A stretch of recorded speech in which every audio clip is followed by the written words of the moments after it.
Okay, let's do this one first. Okay, here's a bass. Probably, well, spotted bass. Okay, how do you know which bass it is? Spots on the belly. Well, the spots you can't always go by. Yeah. See this mouth right here? Oh yeah. When you close, By the now this is important. There's 3 bass in Oklahoma, centrarchid bass, and when you close the mouth, you look at the upper jaw. See this upper jaw when it's like this posterior edge? There he is. And there it goes back. Okay. Somebody got a straight edge? That's some kind of a straight edge. A pencil, a ruler, anything. It's got a straight edge. Not that. Something this big. Just a pencil or a straight edge. This will work. Okay. When you go from the posterior edge of the orbit of the eye down straight, this is way up here. In other words, it's not behind the eye. In a largemouth bass, the terminal tip of the upper lip would be back past the eye. Am I making any sense? Yeah. So when it closes its mouth, if that upper jaw extends back past the eye, it's a largemouth. The spotted and smallmouth will not have that. So this one is one of the other two. It's not a largemouth bass. And then that gets you down to, is it a spotted or is it a smallmouth? Now I'm going to ask Jordan, do you know how to tell the difference between the smallmouth and the spotted? Yeah, well,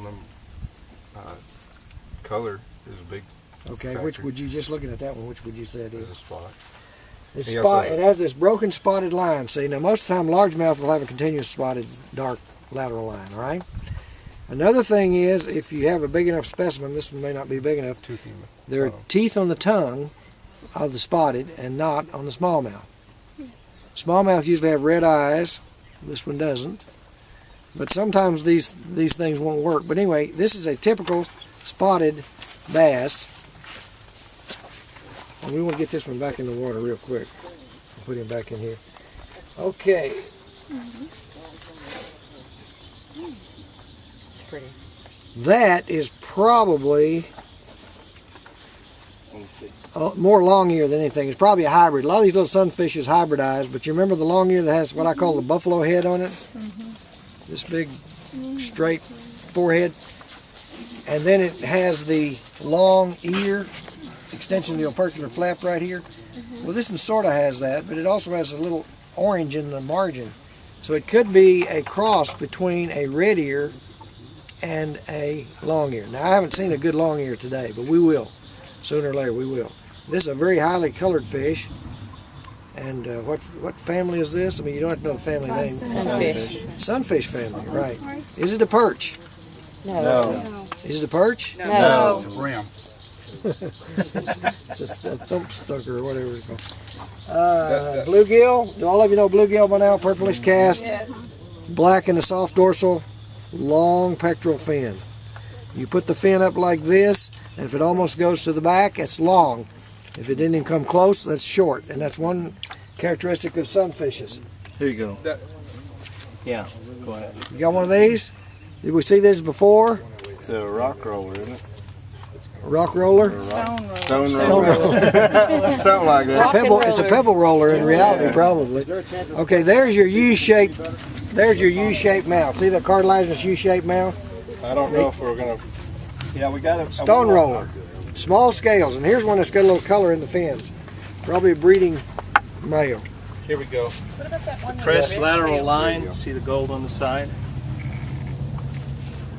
Okay, this is a lot like a golden shiner. I'm not sure that's what it is, Jim, but No, it doesn't. It doesn't go all the way down. It doesn't go down. the curve's far real enough. abrupt in a golden. This is one of those special southeastern shiners. I don't know if it's a Well, the steel-sided shiner looks just like that. steel-sided. Yeah, it's dark on top, and the steel-sided is what we've got here a bunch. The last 20 years. This is probably what it is. Jim's a little more familiar than I am. What comes out of these creeks? Tropus boops is the big eye. Is this the big eye? It usually has kind of a lateral line, doesn't it? Yeah, this is a big eye right here. See the thing on the front? This is the red fin. We're gonna. What'd you say? The steel side? Steel-sided. Steel side shiner is sort of as typical as you can possibly be. Kind of a sharp mouth, sharp head, and big scales that are obvious, and then darker a little at the top than at the bottom. Looks like a little tarpon, okay? Excuse me. Everybody, steel-sided shiner. Get that in your notes. Next one is well-named, big-eyed shiner. See the size of the eye on that thing? Can you all see that back there? Over this way we can. Look at this. Look at the size of the eye in it. The genus and species is Nitropus boops, the big eye. Ops, optician, optical, ophthalmus. Redfin. Oops. No, I guess that wouldn't be part of it. Meaning eye, would it? Oops wouldn't mean eye. One of the most beautiful minnows in the state of Oklahoma is the redfin shiner. You see why. Steely blue above, bred fins when they're breeding. Here's still-sided right there. See, the still-sided always has that yellow. The male has that yellow right there. That's a still-sided shiner. All right. Get the red fin. You have a lot of Nitropus boa. Now there's a heavier bodied These shiner with that the you big may have eyes seen are back in Nitropus western boa. Oklahoma that's got red pectoral fins and red caudal fins as well, called simply the red shiner.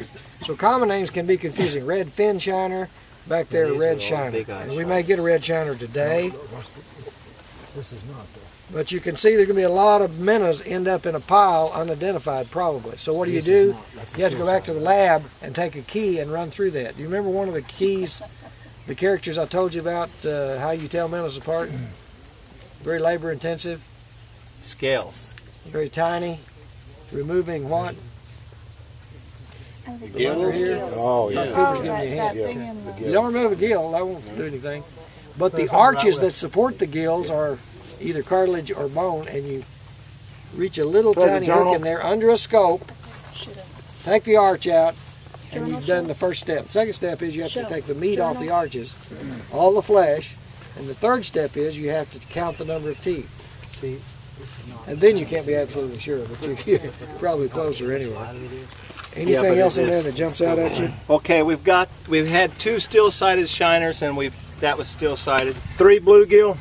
3 bluegill. All the rest of them are Nitropus boops, but then those 2. How many Nitropus boa-ops? Well, we're going to have a count. It's all of those are Nitropus, so we're looking at. I think that's a big Or eye you're there. getting ready to get stuck. You think by it's that Nitropus too? Might be a young boa. Okay, young one. So that's Nitropus too. That's a black striped shiner, isn't it? Yeah, it's a black striped shiner.